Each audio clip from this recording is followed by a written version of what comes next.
I think the difficult thing about running any agency is it's often hard to enjoy the good times because you're always just bracing for the next issue. And that doesn't, again, as I say, that doesn't have to be a huge issue, but it might be the next person giving in their notice, or the person that declines a job offer, or the pitch that you lose, or whatever. You win a pitch, you have a big high, it lasts 10 minutes, and then you're back to kind of, what if this happens? What if that happens? And I think it's quite easy to not catastrophize, but I guess just, it's inevitable that something else difficult is coming, whether that's in 3 days, 3 weeks, 3 months. And so sometimes that took the edge off me being able to, I was very bad at celebrating the good times and always kind of quick to move on, and probably then just worrying about what was next.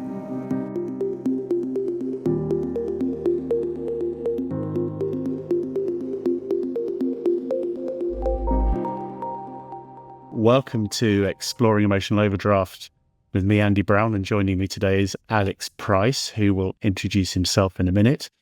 But just wanted to say that this particular episode, I don't know Alex. We've spoken a couple of times in prep for this, but so I'm not really sure what's coming. Other than when I met Alex, I met him via a post on LinkedIn where he explained how he would have run his business differently if he'd had his time again, which really struck me as quite interesting. So, Alex, welcome to Exploring Emotional Overdraft, and I really appreciate you joining.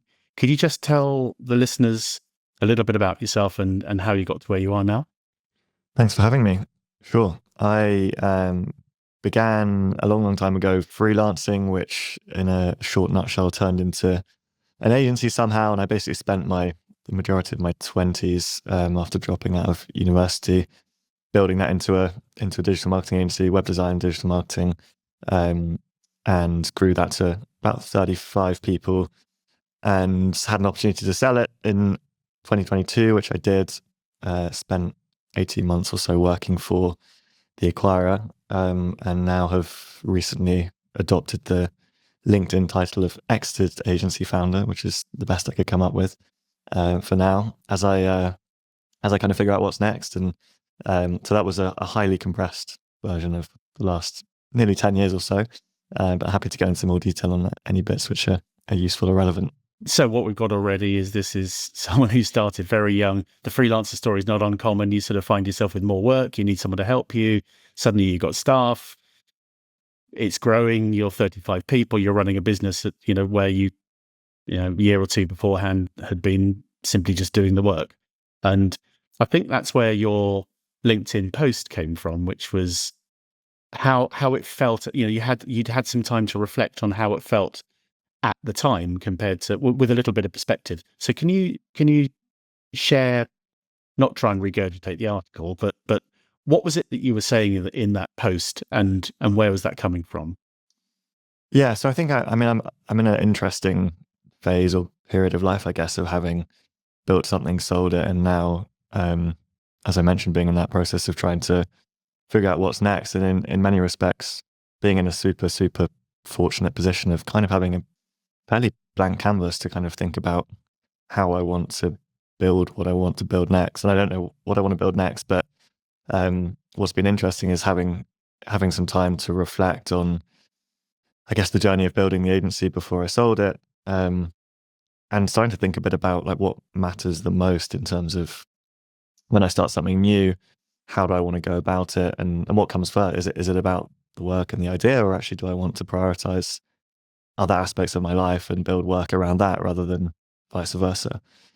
So I should say, first of all, that, having listened to some of your other episodes, I think some people had some really difficult and like very severe impacts health-wise, and others from their career activities. But I think looking back broadly, I had, at least at the time, what felt like a pretty clean run. But I think it's only once I've had a chance to reflect that you kind of notice all these things that you were kind of habits or ways that you were living that you I think only once you pause and look back, you realize maybe weren't particularly healthy. I think I started the LinkedIn post, I think, mentioning how occasionally I find myself just sat at my desk, even if I'm not doing anything work related, and just kind of having a bit of a nervous leg tick, or almost finding myself stopping breathing, or just kind of almost like ingrained habits that I guess are maybe signs of more underlying kind of anxieties, I guess, that aren't work related. But and that's what's also been interesting is I think I used to blame a lot of stresses or anxieties on work directly, and now I don't really have work in that form currently. I guess other things are to blame for them. So it's kind of it's I guess by pausing, it's allowed me to shine a light on areas that maybe I need to work on or improve that previously I used to easily blame on work, but actually, yeah, are maybe more complicated than that, or other reasons. So yeah, it's been. I feel like I'm kind of sat on the bench now and watching everyone kind of play on, and obviously it's a really, as I said, really lucky position to be in, but giving me lots of time to reflect and think in a way that I think you can only really do when you are slightly on pause. It's when life's going at 100 miles an hour, it's pretty difficult to do that. I guess that kind of depth of reflection. I think I'm quite a naturally reflective person, so I'm always, my brain's always kind of reflecting fairly organically, I think. But this feels like a bit more of a deeper level of it. I think it's interesting that you say you can't, or it's much harder to do it when you're in the heat of battle to reflect. And yet it is one of the absolute critical things to do, is to stop and look at what's happening, be aware of what's happening. So for anyone listening that isn't aware of, I've mentioned emotional overdraft a couple of times already. An emotional overdraft occurs when you're subsidizing the success of your business at your own personal, mental, or physical cost. So that's how I define it. You're subsidizing the success of your business at your own mental or physical cost. And that's the research that I've done, and the research that's in the book shows that it's almost universal. And what's been most interesting in the conversations I've had, and you referred to some of those already, is the number of people that don't really realize that they're dealing with it in the moment. It's supposed to feel hard, and it's, there's going to be pressure, and it's my baby, and all those feelings. So of course it's going to be difficult, and of course I'm going to feel under pressure, and of course I'm going to have some tics and some odd behavior, because that's just in the nature of it. And the reality is it doesn't have to be in the nature of it. But so could you share what were some of the things you can now see looking back, the behaviors, or what was going on, do you think, that was not serving you well at the time? I think the level to which I carried work related things with me outside of work, and I know this is the classic one of like entrepreneurs not being able to detach from their business or switch off from their business and always thinking about it. But it was wake up in the morning, the first thing you think about is work, and go to bed at night, the last thing you think about is work. And I think that can be a driver of performance in a way. I think it can kind of, it's a shows that there's a passion and a fire and a focus, but at the same time, as you've alluded to just now, like, it's a double-edged sword, and does it have to be that way? And is there a greater balance to be had? But I think I'd go through weeks at a time where I just wouldn't do much apart from work. And maybe that sounds kind of obvious, owning a business, but I guess my social life would suffer, my mood, my persona with family and friends and people that I'm closest to. I wouldn't see friends for weeks at a time. I'd kind of just get a bit reclusive and just kind of sink into a work rut. And suddenly, like, a weeks or a month might pass, and that was all caused by, as I said at the start, I think I was super lucky to have never had any major work issues. But there's things that always, it was usually people things that would kind of be the biggest weight for me. I think I always found that the most kind of emotionally draining side of running a business was just managing people, and obviously that problem compounds the bigger you get. But whenever there was a personal related issue, whether that's having to remove someone or deal with someone's performance, whatever it might have been, I think those are the ones that caused me kind of the sleepless nights. So it was those things that I think I found really hard to detach from, to switch off from, and the impact on everything outside of work was huge. And I think I recognized some of these things at the time, but I definitely recognize them more now I look back on it, not having to think about some of these problems, or at least having a break from thinking about some of these problems for now. Yeah, and I think the sort of complexity of this is in exactly what you described, which is, of course, you're passionate about it. You know, you are going to think about it when you wake up, and you're going to think about it when you go to bed. That's normal and natural and to be expected. But it's when it starts to damage your personal relationships or damage your physical health. You know, I speak to lots of people and they say, well, I haven't done any sports for 6 months, or I haven't seen my friends and my family for 3 months, or these are the things where it starts to, there's a cost which is invisible, which is the insidious nature of emotional overdraft, where you can excuse it in the moment and you can justify it by, well, I'm the boss. It's my thing. But you didn't start out. You're such a good case study because you started out as a freelancer doing the job, and obviously doing it well to the point where you needed more people to help you. You didn't set out to be a people manager. You set out to be an expert in your space, which is what made you a good entrepreneur to some extent, because you knew how to operate the tools and how to spot other good operators, I guess.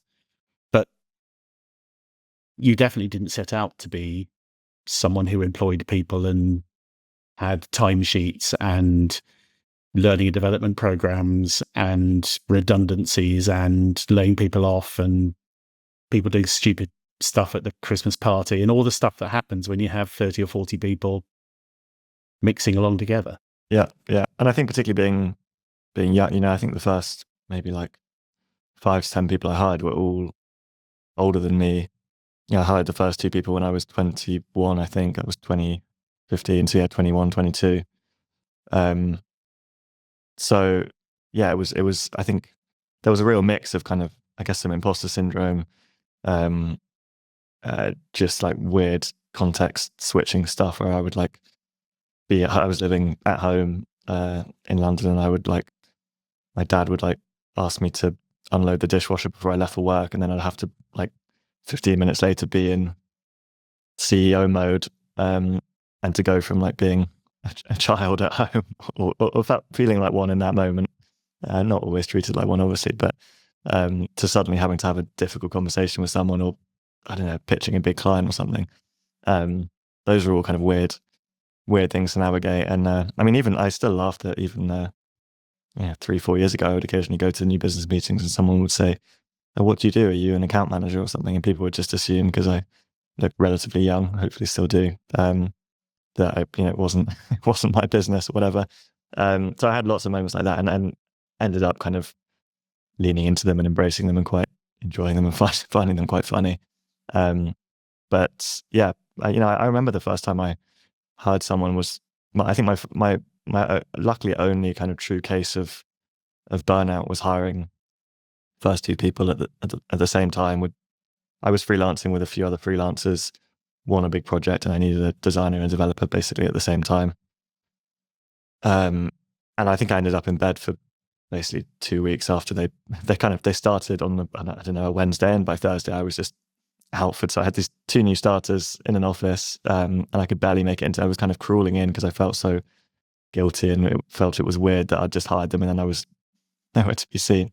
But I remember sitting there Googling, like, how do you do an interview? And, I hadn't been through any of it myself. I'd never worked for anybody else. So it was all just figuring stuff out. And I think that came with a certain emotion. It was exciting at the same time, but also relatively emotionally draining. But yeah, the people side of things and the resilience needed to deal with all of that, I think definitely took me time to build up. I think I do feel like it's a skill that you can learn and become better at, but it definitely wasn't like a kind of natural. I think I don't think I'm bad at it. I think I just found it draining. I think I found it kind of heavy going all of the time. And it is, and your business was a people-based business, entirely dependent on people. You weren't manufacturing, you weren't a technology. You needed people to do everything, and that's very few people. I mean, you can do business degrees, but they don't really prepare you for that. You just need to start, and you get used to it. You can get better, but it is, dealing with people is difficult. And dealing, with yourself at the same time. You mentioned imposter syndrome there. You mentioned doing the dishwasher for you, when your dad told you to. I heard a quote the other day, and they said that our our perception within our family is, I'll get the quote wrong, but our perception with our family is crystallized at the point where they have most power over us, which is quite an interesting thought. And you can't generalize about families and relationships, but I definitely recognize how my family, they recognize me and they have a very fixed image of me. And it was me at about 15, I think. Fairly stroppy, fairly difficult to get along with, don't think I'm like that. And what 15-year-old wasn't, in a way, but that's where my family have crystallized. That is me. That is, they will see that forever. And I can't imagine what it would be like when I set up my first business. I had moved out. I can't imagine what it would be like to be at home with my parents and handling that complete, almost schizophrenia, isn't it? You walk out the door and then you become someone else. Particularly with the lack of, it's not like you're a 40-year-old who's been doing it for 20 years either. You've got all of that. Well, and then now I'm going to have to go and make this thing up. Yeah. I still remember that feeling of sitting in and going to meet people and just having sweaty palms and going to see clients. And it was a weird, there was a lot of anxiety of, I remember kind of wiping my sweaty palms on my jeans or something before I went into a meeting. And it took ages. I think it was only as the business grew and we had case studies and client logos, and it felt like we'd built something reputable that I had as kind of a shield to defend me. But without all of that in the early days, when you were just kind of trying to take on whatever you could, it was very strange. And I think also, when I look back on it now, I think the imposter syndrome was often driven by, I guess even as the business grew, I always found it hard to explain kind of how I'd got to where I was in terms of if I'd spent 20 years working in other agencies and then done a exec MBA alongside or something. I think I could point to those things as those experiences have led to me now running a growing agency. And I never had that. So I think it kind of amplified the imposter syndrome for me. It made me kind of, it almost becomes philosophical. It's is it nature? Is it nurture? How have I done this? And not to suggest I'm some kind of business Jesus that was born with a God-given gift, but you kind of start seeking answers to why me? Lots of people want to start businesses and aren't able to or aren't successful, or and then sometimes you get a bit of guilt creeping around the edges of some people spend their whole careers looking for a job that they even enjoy, let alone building something that gives them a life-changing outcome or something. And yet in my early 20s, I found that thing. So it was all these, as you can tell, I'm always reflecting on these things, and even now, but not having a kind of attributable source of how I got things started, I've always found difficult. So why do you think it was you? I'm not sure. I don't know. I mean, I think I have some talent. There's a good bit of luck involved. I think I worked hard, but they're all kind of, I don't know. They're all so do lots of other people, right? I don't think I'm that unique in any of my skills, or that's why I think I still find it hard to try and piece together. I think the other answer is sometimes not everybody wants to run a business too, right? And there's all different measures of success, and people have very successful careers without them being their own business. But I'm not sure. I think I still haven't found the answer to the question. So I'm going to keep pursuing this because I think there's really valuable. Everyone listening to this is listening because they're asking the same questions to some extent, and it's worth. You're the butterfly under the pin at the moment, I suppose. So I may have made that up as an expression, but So we've already said that it's a people-based business, and that's primarily who I speak to in this podcast.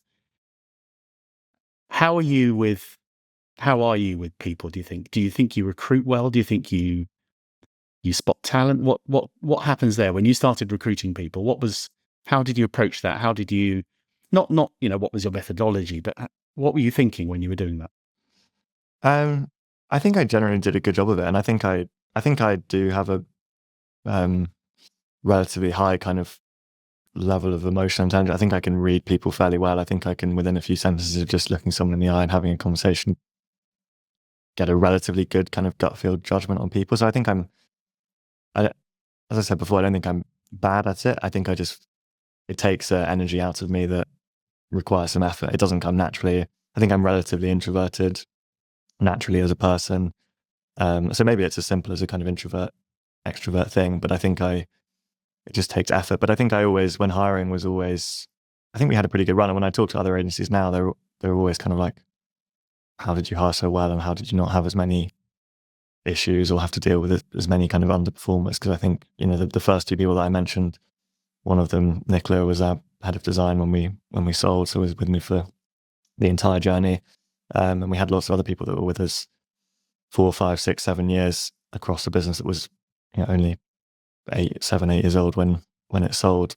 So I was always kind of proud of that, and I think I always optimized towards or kind of valued soft skills the most. I think the biggest agency hiring trap is to focus too much on technical skills and abilities and design portfolio and can they code in this language and all these other things, and eventually they're just kind of almost commoditized and by the by. It's much more about, I guess in hindsight, I was looking at almost subconscious things in terms of how they were holding themselves and communicating and talking and behaving, and all of the hard skill stuff was, for me, that was just box ticking work. It was kind of having conversations and speaking to people that you really get a sense of, I guess, just who they are as people, and whether always difficult to do in an interview environment, I think, generally, but kind of make that judgment call on them.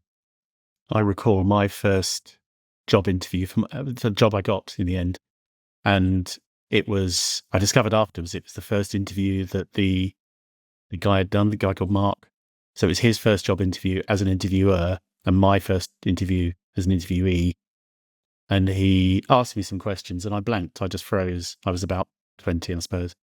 And he said, well, what exams have you got? And I was a rabbit in the headlights, and I thought, I honestly, it's not coming to me. I can't answer the question. And he said, well, you must have English and maths. I said, yeah, I've got English and maths. I've got A's in English. I got almost all A's back in the day when we did O-levels. So I knew that bit. I said, yeah, I got English and maths. And he said, did you do a language? I said, oh yeah, and I got French. And he really teased it out of me. He said, well, what are you interested in? Did you do sciences? And I said, oh, I did biology and physics. And and I love geography. So I did that. And in the end, we got my 9 or 10 O-levels out or whatever it was. And I left that interview thinking, oh, Christ, I'm absolutely, bombed that thing. But then they phoned me up and offered me the job. And it's interesting. He said almost exactly what you said, which is, I've checked with my boss, who is a guy called David Welling, who is still a very good friend. So his boss, the marketing director, is still a very good friend of mine, and I'd consider him my mentor. He said, I checked in with him and I thought you were a good guy. And for the job you were doing, where you knew next to nothing anyway, and we just needed attitude, we thought, let's hire a good guy rather than some slick Rick or someone who was an automaton or who'd over-prepared or, who wasn't authentic. You came in and bombed it, but you bombed it fairly honestly. And so what you're saying really resonates. And for me, I've always stuck with exactly that. Since that moment, I've always hired for attitude. You can't teach attitude. People say you can, and I've argued with people about it. But I don't think fundamentally you can. You can teach skills, but you can't teach attitude. So if you've got people with great attitude, you'll have them for, heart and soul forever, won't you? Yeah. Completely agree. And I think it's always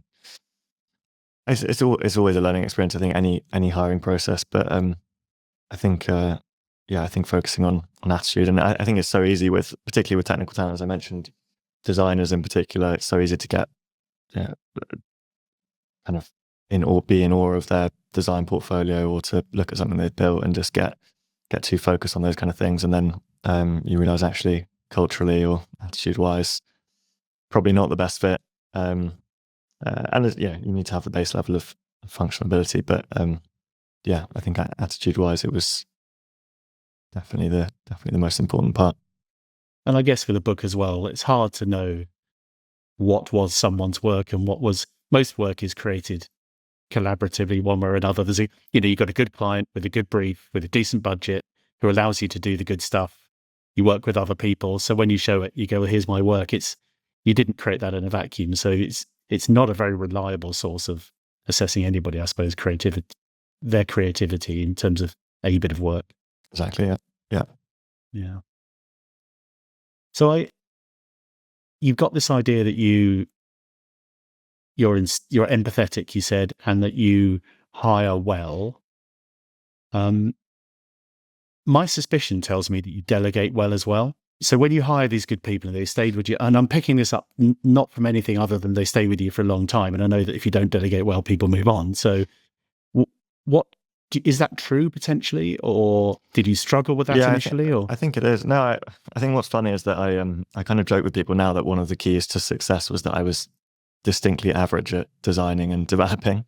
And so it actually made hiring the first employees quite straightforward, because on junior salaries of 24, 25K or whatever they were at the time back in 2015, the first two employees were just better at me at what they did. And so I knew enough to sell and to manage a team and to talk to clients and to kind of zoom out and talk strategically about how what we offered fit together. But actually I was very easy to replace as a designer, as a developer, because I just wasn't that good at it. And I think quite quickly it became, the passion for me actually wasn't really the web design. It was the building a business. Fundamentally, it wasn't. And I think, I think we see it a lot in, especially again, design agencies. We all know like loads of 4 or 5 person design agencies where there's a MD or founder and a few of the team, but they never really get past that size because the MD has to rubber stamp everything, and everything that goes out the door has to be looked at by them and have their mark on it, and because they are the star designer. For me, it was the complete inverse, paired with the fact that actually, I wanted to build a business. I was passionate about what we did, and I enjoyed doing good work and working with interesting clients. But I think I was big on just hire good people and get out of the way. And I was never kind of a lead from the front, loud CEO shouting, kind of rallying the troops. I think I was always, the analogy I always used was to like mark the piece with the flags, and like how people got to the bottom of the ski slope was completely up to them. But my job was just to make sure they didn't go and like fall to their death that way, or like get caught in an avalanche that way. Beyond that, like, over to you, right? Because I think that's how people work best, especially if you there's no point hiring good people and spending a bit more money on better people, or investing in roles and then micromanaging them and causing yourself more work. And when I see that happening, I just think, what's the point? Like, it's the complete inverse of why you build a team to begin with. The whole point of building a team is to scale something, not to cause yourself more work. And I see it with a lot of agencies now, particularly when they're hiring junior talent, or they're just like there's an army of grads and account execs, and there's just a founder or someone there's no middle management. There's just a founder running around in circles, looking after 10, 15, like really junior team members. And I always say to people now that you should think for certain hires, for certain kind of investment hires that are more management level or want to grow into those, it should feel a bit uncomfortable. Like if you're comfortable with a 50K salary, then make it 60. Like you should feel slightly like you're obviously being financially responsible and with a forecast in mind and keeping an eye on a P&L and everything. But at the same time, like all of my best hires that grew into what eventually was a leadership team and made a real impact were the ones that when I hired them, I felt like, God, this feels like a lot of money, or at the time it was probably more than I was taking out the business myself. So yeah, I always think about that now. But yeah, I think it was a long-winded answer, but I think delegating was fortunately something that came relatively naturally to me. I don't know why. I think maybe my dad's always worked for himself, and so I think I grew up in an environment where working for yourself was almost more normal than working for somebody else. But I think I observed, and hopefully he doesn't listen to this, but I don't think he was maybe the best delegator, or he was very close to the detail, maybe is a fair way of putting it, which I think can be a great thing. I think as a founder, you need to be able to dive in and out, right? You need to be able to go into like some details, but also zoom out and take the 30,000 foot view. And that is hard to do sometimes. But I think maybe early on, I saw cases of maybe being a bit too micromanaging, not going so well, or causing issues, or causing it to be difficult to scale something. And I think, I knew that's what I wanted to do. I wanted to build something strong and resilient and that could almost run without me in many ways. And the only way of doing that was to trust people to get on with things. I think we're starting to understand where some of your skills were. It's starting to be evident.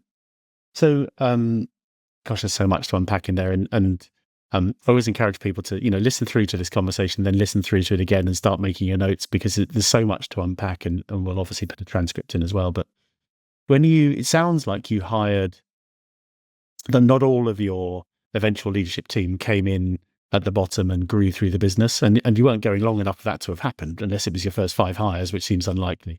So when you were hiring mid-level people where that money was feeling a bit like, this is a decision, what led you to decide that you wanted someone like that or needed someone like that?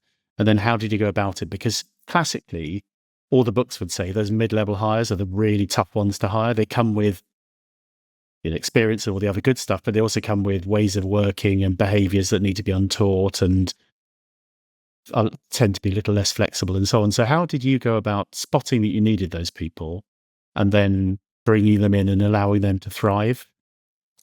Yeah, so I think I was going, as we were growing, I think every agency goes through kind of almost plateaus where you kind of reach a point and then suddenly you kind of stop and you take a look around and go, I'm doing too much of this. And I was quite, I think at the end of each week, sometimes I was like writing down a list of things that I felt like I shouldn't be doing anymore. And kind of, we always had a bit of a hiring plan of who should be coming up. But from about, we must have been 7 or 8 people when we first started working with Andy Ma, who used to be at Waypoint and then left to do his own advisory work. And so I had some kind of external kind of bounce things around, talk to somebody about how we might be investing in team. But I think I guess I'd just go through these cycles of like winning loads of work and then having to deliver the work and being like, I can't keep going through that up and down. I need a project manager. And I guess a lot of it was relatively, I guess it felt relatively obvious at the time. It didn't feel like they were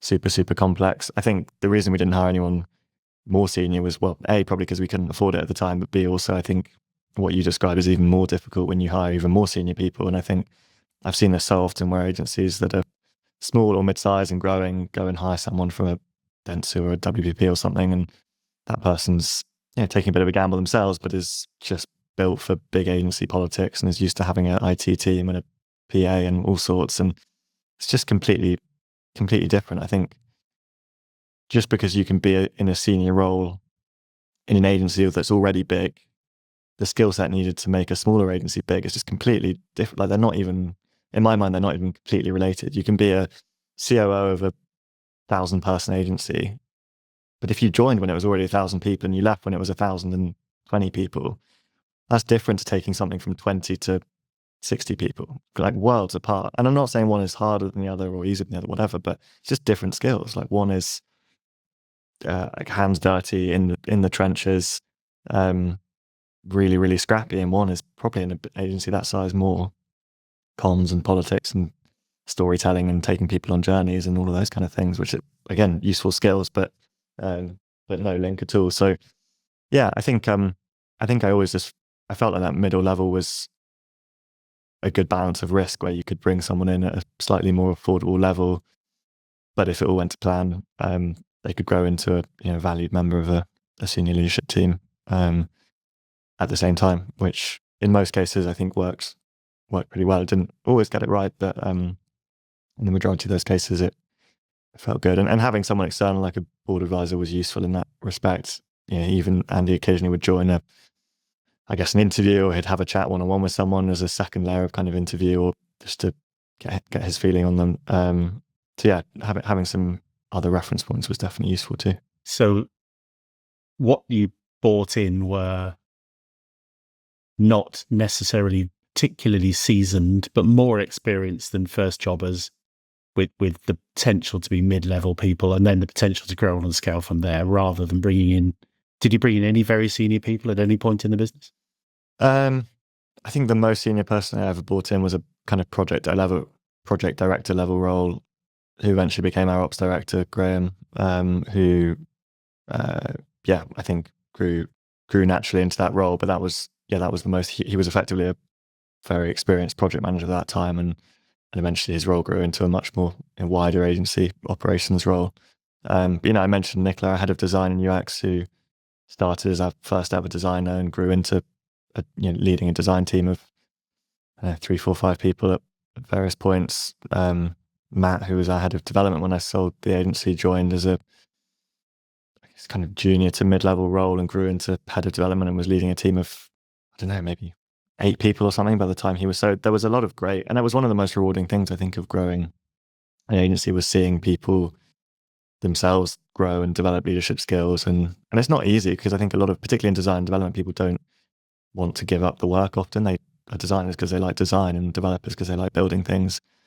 And so when you ask them to just manage teams and basically do admin and paperwork and join client calls and all the stuff that they didn't really enter that career for, it's a big ask. So there was a lot of kind of helping take them and others on those kind of journeys. And luckily they both of those roles in particular kind of really grew into the roles and started to embrace them and found a balance and adapted. And that was always really nice for me as a founder to see that kind of that personal growth in a team as well. And when you are a founder, and when you have found it quite, I'll say easy, but I don't mean easy, but you found it quite natural to evolve into, you were engaged by business, and you became quite excited about growing a business and left the tools behind quite comfortably. It's very easy for founders to think that that's what everyone will feel and that everyone should do. And it isn't easy for some people to leave the tools behind, including lots of founders. It's very difficult not to just jump back on the tools and where you're comfortable, where you know you're good, where there's no imposter syndrome, where you know you can smash it. So how did you, because you were supporting, and whether you called it coaching or not, you'd be coaching these guys through that development. How did you recognize that difference between your attitude and their attitude? Are you aware of that? Yeah, I think so. I think we had good enough working relationships that they would come to me and say, I'm struggling with this. So I'm finding it really hard to bridge the gap between like doing the work I'm on and being kind of billable. I hate the term, but classic agency term of doing the actual work, but also managing a team. And how billable are you? And like how much time is actually doing client work versus managing client work, and investing in processes and making the business run more smoothly and all of those kind of things. So I think it was often just a discussion, and I think thankfully people were relatively honest with me when they found it difficult. And a lot of the time I think it was we just listening and saying, like, it's normal and it's difficult and there's no pressure and don't worry about that and we'll get there, and just reassuring people that every agency has these problems, and they're quite normal, and it's a change and it's a journey. And I guess just reassuring people, kind of holding their hand through it as they themselves developed and grew. Again, sometimes that was relatively draining for me, because you feel a bit of a sense of guilt, or how you sending people in a certain direction that they're not comfortable with, or is it right for them? And but I think we had frank enough discussions that that became pretty clear, and it was more just about being supportive and basically just saying everything's going to be okay. And I wrote down processes whilst you were talking, which we might come back to, because I'm a huge believer in the value of process in removing that kind of so much of the hard work. But what struck me was you said you made time to listen to them, and they felt heard. I'm not sure if you said that, but that's what I heard, that they felt heard. And so they could then come and share things with you. And that's a sort of virtuous circle. The fact that you're able to make the time to do that is entirely down to your ability to delegate, leave the tools, not micromanage, not get dragged into the detail. So that then that builds on itself, doesn't it? That you then have the time to listen to those people, who then you have the ability to cultivate those people who can then take on more and grow and thrive, which then takes further pressure off the people below them. That's almost a definition of creating a more valuable business.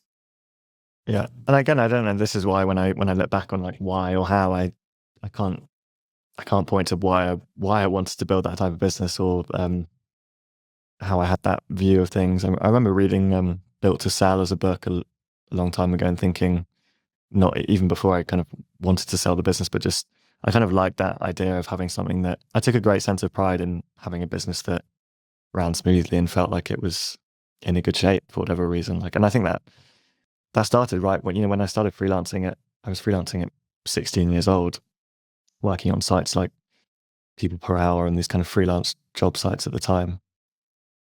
And I think I'd get an email from a client through that, and I would run up to a computer. I remember running upstairs and trying to respond within like 2 minutes or something. And I didn't really even realize at the time, I think most of my competition was like people in Asia and India and like, outsourced freelancers. And that suddenly there was this like young guy in England with it's perfect English, just responding to stuff in 2 minutes on the same time zone. I didn't realize at the time, but I think that was way more than what people were expecting. But I don't know, I was just always had this kind of high standard of not necessarily client service, but just, I remember thinking if I ever open this business up for due diligence, I want people to look around and be like, wow, it's spotless. Like I never did anything silly with expenses. I never some business owners pushing boundaries and limits and certain things.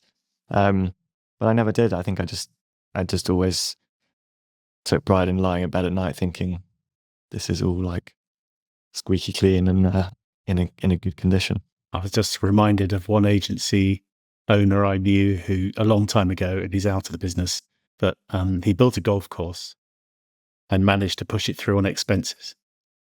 A private 9-hole golf course, and pushed it through on expenses somehow or other. That's probably the extreme opposite of what you're saying. Yeah, but like I guess some people run agencies as lifestyle businesses. There's no right or wrong, but I think for whatever reason at this time and on the journey I was on, I wanted it to be something it's fabulous and it's laudable. What struck me whilst you were talking, though, apart from that stupid story about the golf course, was that you talk about the business as if it's not you, as if it is a thing, an entity in its own right. It is, so when people scrutinize the business, or when when I'm developing people, it sounds to me like you definitely saw the business as an entity in its own right. Is that right?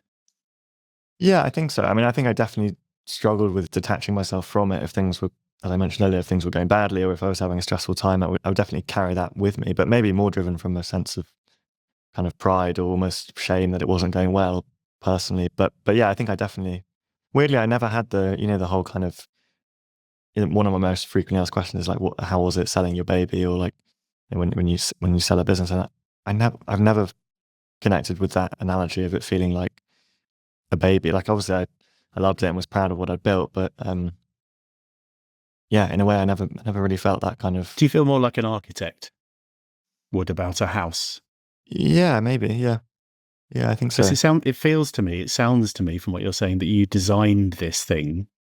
It wasn't you detached pretty quickly from and dedicated yourself to building this practice, this business. So it wouldn't occur to me that you would be distraught when you sold your baby. What you've done is create something beautiful and admirable and robust and scalable, which someone else valued enough to buy from you. Yeah, I think that's a good summary of how it felt broadly. There's obviously all kinds of emotions and a roller coaster you go on when selling something, but I think that was, that's what you've just described definitely relates. I feel that's more relatable than the kind of the selling your baby analogy. But that's really telling, and that point feels to me so important for people listening to this who are dealing with an emotional overdraft.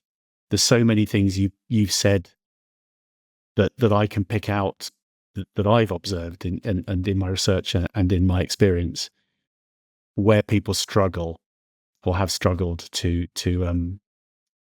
let go of certain things, trusting other people, feeling they have to, and so on. But can you share anything that was where you did run up an emotional overdraft, where you felt you were paying, where your resilience was damaged and you were paying through your own physical or mental wellness? Can you think of anything? Because it sounds to me like you really managed it well, and yet when we met, it was because of a post where you said, looking back, I hadn't realized quite how much it was taking out of me. What do you think it was taking out of you, and what was happening when it did? I think I was just wired to be constantly on edge to react to something the entire time. So this is the running to the laptop when you at 16, was in you from the start. Yeah, I think so. But it was more, I think the difficult thing about running any agency is it's often hard to enjoy the good times because you're always just bracing for the next issue. And that doesn't, again, as I say, doesn't have to be a huge issue, but it might be the next person giving in their notice, or the person that declines a job offer, or the pitch that you lose, or whatever.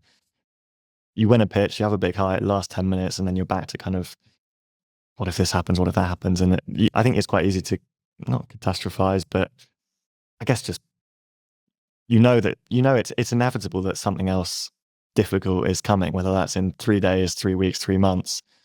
And so sometimes that took the edge off me being able to, I was very bad at celebrating the good times and always kind of quick to move on, and probably then just worrying about what was next.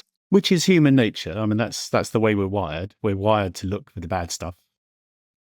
Yeah. So maybe it's pretty natural. And again, I think it was a good, it meant the business was well run, and like we were looking into the future and kind of planning carefully. What were the things that were driving your emotional overdraft, given how well it sounds that you were managing lots of things and doing lots of things incredibly well? What do you think, what was causing you the levels of stress? What were the things that you reflect on now and think, yeah, those were helping push up my overdraft? I think a thing I talk to founders a lot about now is this concept of kind of overworking and underliving. And I kind of split them out because I think I always used to think that when I was overworking or close to burnout, or I think I only had one kind of true case of burnout, but I kind of got close at various points of just kind of working too hard. But I think in my head, often the solution was just to like lie on a sofa and do nothing for a weekend or something. And actually, I think it was the fact that what I really needed to do was to get out and do something, see friends, go to an art gallery, exercise, whatever, which are often the things you want to do the least when you're feeling like that, because, you're feeling in a bit of a rut and you just want to lie there. But I think often it's not, you can work really hard, but you have to keep living alongside working. It's all very well, I think you can get away with working long hours and working hard, but you've got to also then do other things to balance that out. I think the problem often for me came from just working and not doing anything else. And I didn't really have any hobbies. I had a small group of friends, which felt, it all felt like it worked for me at the time. But in hindsight, I definitely could have, my fiance, girlfriend at the time would say, do you want to do this? Do you want to do that? Can we go and see this? And I'd just kind of say, no, not in the mood. And I remember her, feeling disappointed or whatever. And, me just feeling like I didn't want to do anything. And so, I think often the problem was underliving, not overworking, basically. It's a fabulous phrase, and I wish I'd heard it before I'd written the book, because I would have nicked it shamelessly. But it's also an example of how you can borrow against someone else's emotional overdraft. I imagine your girlfriend at the time felt like she was subsidizing your business through losing access to you and through the lack of the quality of the relationship. It can't have been fun for her. So this is the insidious nature of emotional overdraft, the way it seeps into the rest of our lives. You stop doing exercises, your relationships suffer, you stop doing things in your community. These are the things that happen, where I think what you're saying is you don't need to just stop, but you actually need to plug into something. It sounds like what you should have done was plug into your friends, plug into the galleries, plug into your relationship. Yeah, I think you need stimulation from a source that's not work. You need to, because I think it's too easy to become kind of a one-dimensional working machine, and potentially when we've touched on identity stuff, but I guess entrepreneurs generally have their identities very much wrapped up in what they did, even though there was, I think, operationally a good level of detachment. All of my friends and family saw me as Alex, the guy that started his business at school and dropped out of uni or whatever like that. The whole narrative of who I was that, basically. And when you don't have much else going on, it's hard to find that balance, I think. Maybe it can drive you and to when your work stimulation is coming from your business, and when you're not doing business, then you don't crave the stimulation, you just crave not stimulation. Interesting. So I wrap these up by asking my interviewees for something that they would recommend, a one simple change, we call it, for dealing with your emotional overdraft, or how someone would deal with it. Have I just tease that out of you already, or do I you, think do you have that a? was the one that I was going to use. Yeah, I think the living more mantra. I think that's Okay, well, let's take it. Let's not. I mean, it's so strong. I'll give you that. I'll give you that. It's so avoid overworking and underliving. Was that the expression? yeah, yeah. I think so. Yeah, It's a fantastic thing to finish on. Thank you so much. And you're now looking around for things to do. Is there anything you want to, if you want to find you, where would they find you right now? If they want to sort of plug into you and understand more about what you're doing? yeah. LinkedIn is probably the best place. My website is alexprice.co.uk. I'm kind of looking for inspiration, traveling a lot, thinking about what's next. And I'm doing some agency kind of advisory and bits of consulting here and there. But I think overall enjoying kind of finding some balance again and recharging and getting ready for something new, whatever that might be. But you're happy for people to get in touch if they want to? Absolutely. Yeah, yeah. Always happy to chat. Fantastic. Well, I'm based on that. I think there's an awful lot you could be bringing to the table for people. And it was great. Really, really useful information. There's so much to unpack. It was lovely talking to you, Alex. Thank you. Likewise. Thanks, Andy. Oh, wasn't that interesting? What a modest man who didn't get a degree, built a business, sold it before he was 30. Has done incredibly well, and yet so much we can learn from that. Just humble, and I see that so often with people who achieve, who aren't bragging about it. They haven't got all the answers. Had to tease some of those insights out of Alex, but just so much to unpack in there, and I'm not going to go right through it. Like I said on the conversation, I'd encourage you to go back through it and make your notes and have a think about it. But a few things that immediately jumped out at me, and just to pick off a couple of points. I loved his thought about overworking and underliving. If you want a mantra to take away overworking and underliving, that's such a, I'm going to steal that. I think it's just so useful it doesn't have answers, but it has questions. It has demands. It is insistent. It would or should pull you up short. So I'm definitely taking overworking and underliving, and it's incredibly so much more powerful than work-life balance. I've always said work-life balance isn't great. The best I can come up with is work-personal life, because it's evident that Alex's business was his life. So work-life balance isn't useful, but overworking and underliving, now there's a context to be discussed there, and there's some questions to be asked of yourselves, and it gives pause. So I thought that was lovely. A couple of times Alex mentioned about, I'm not sure if he exactly said this, but making himself redundant or making himself unnecessary in his own business. And that's something I've talked about for years to founders. And that's another good thought to take away is it feels odd, but if you can make yourself redundant in your own business, it certainly makes it more easy to buy. And it makes it more easy to buy because it's a more sustainable, scalable business in its own right. So it's a good thing to be pursuing. As so often with the business leaders I speak to on exploring emotional overdraft, Alex was unaware a lot of the time, and certainly in the moment was unaware of the impact his behavior was having on him. And whilst he had a burnout and approached burnout a few times, was certainly living with unacceptable levels of stress, which we know can be incredibly damaging. And so the idea of having the perspective to look back on it now and be aware of that, and to try and think, well, what can we learn? What can we do differently? I keep saying this, be aware that emotional overdraft exists. Be aware that you are in emotional overdraft and that some of your behaviors may be contributing to it. And simply by being aware of it, you will start to do things differently. So I think that idea of, it's so common that people aren't conscious that they know there's something going on, but they're not aware that they could do anything about it. And I think that's really important. And perhaps the last thing I want to mention, or the last thing I'm going to mention, was the thought around Alex clearly and quickly got to the point where the business existed as an entity in its own right. The business wasn't him. And so many founders and so many leaders see the business as an extension of themselves.